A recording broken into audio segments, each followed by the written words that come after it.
Assalamualaikum warahmatullahi wabarakatuh. Waalaikumsalam warahmatullahi wabarakatuh. Selamat siang. Siang, Pak. Pada hari ini Bapak akan membacakan sebuah dongeng yang bertema manusia ular. Dahulu kala ada seorang bernama Sangi. Dia adalah seorang pemburu yang tangguh. Sangi pandai menyumpit buruan. Sumpitnya selalu mengenai sasaran. Setiap kali berburu, ia selalu berhasil membawa pulang daging babi hutan dan daging rusa.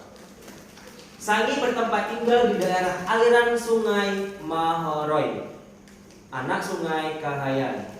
Pada suatu hari, Sangi berburu dari pagi hingga petang. Ia tidak berhasil menemukan seekor binatang buruan.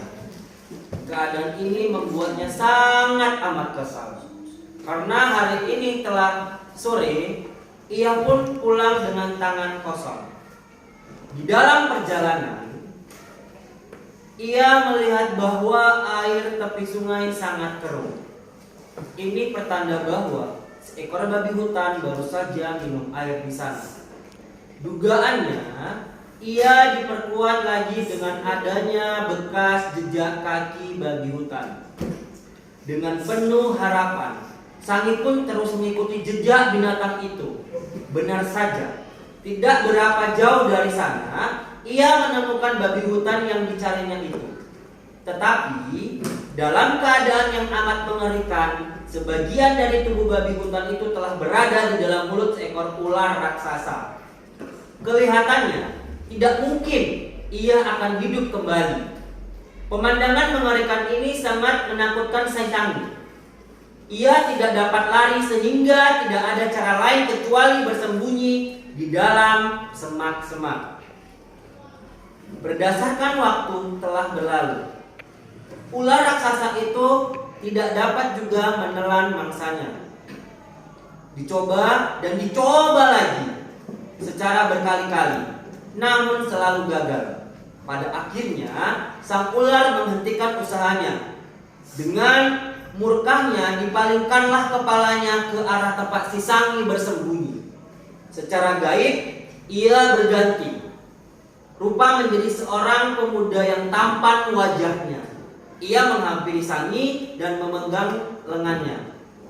Kemudian pemuda itu menggertak dan memerintahkan kepada Sangi, "Telah babi hutan di bulat-bulatnya, karena engkau telah mengintip sang ular raksasa yang sedang menelan babi hutan.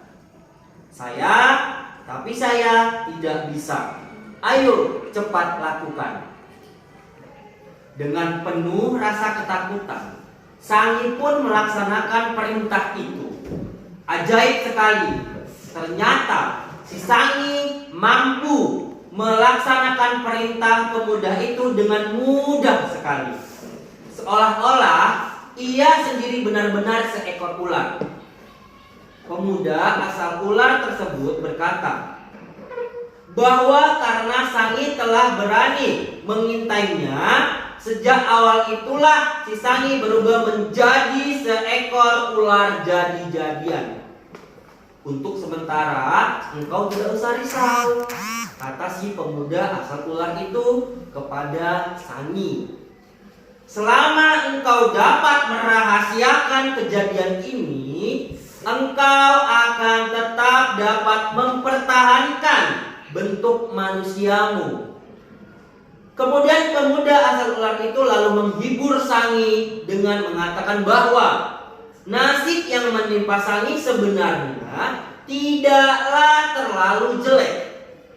Sebab sejak kejadian itu, ia bukan lagi merupakan makhluk yang dapat mati sehingga ia dapat mempertahankan kemudahannya untuk selama-lamanya. Demikianlah Sangi terus berusaha agar rahasianya tidak diketahui satu orang pun, termasuk anggota kerabatnya sendiri dan anak cucunya.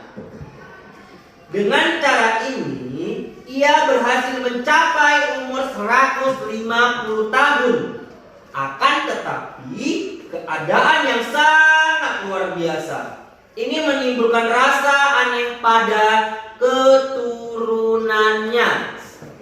Mereka ingin mengetahui rahasia kakeknya yang dapat berusia panjang dan tetap dapat mempertahankan keturunannya.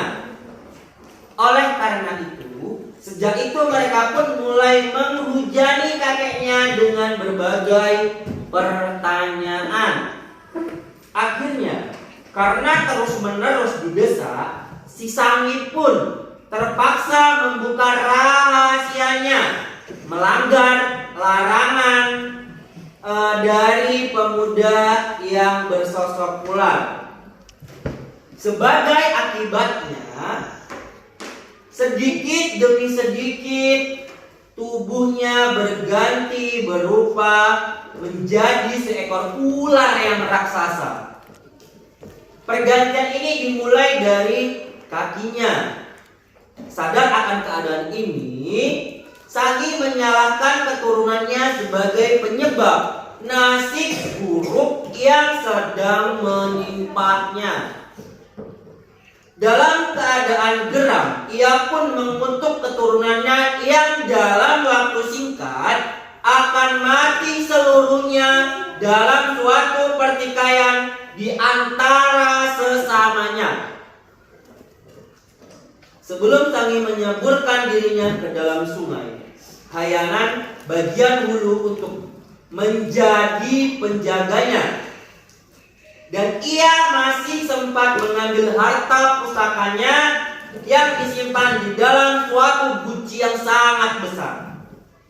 Harta pusaka yang berupa kepingan-kepingan emas itu disebarkannya ke dalam air sungai tersebut. Sambil melakukan ini, ia pun mengucapkan kutukan yang berbunyi, "Siapa saja yang berani mendulang emas di daerah aliran sungai ini akan mati tak lama setelah itu, sehingga hasil emas galangannya akan dipergunakan untuk mengupacara kematiannya." Kemudian penduduk setempat percaya kisah ini pernah terjadi. Kepercayaan mereka itu diperkuat karena di daerah mereka ada anak sungai Kahayan yang bernama Sungai Sangi. Menurut beberapa orang yang sering berlayar dengan bidu ataupun perahu, mereka pernah melihat seekor ular yang sangat besar. Kepalanya saja berukuran sebesar drum minyak tanah. Ular raksasa itu mereka lihat berangin-angin di atas bongkahan-bongkahan batu sungai pada bulan purnama di musim kering. Selain itu, sampai kini orang-orang di sana tidak berani mendulang emas yang katanya sebesar biji labu kuning dan banyak terdapat di sana. Kita jangan terlalu ingin mengetahui rahasia orang, apalagi sampai mendesak agar ia membukanya. Hal tersebut dapat merugikan orang itu dan mungkin juga akan merugikan kita sendiri. Nah, sekian dongeng yang Bapak sampaikan. Terima kasih.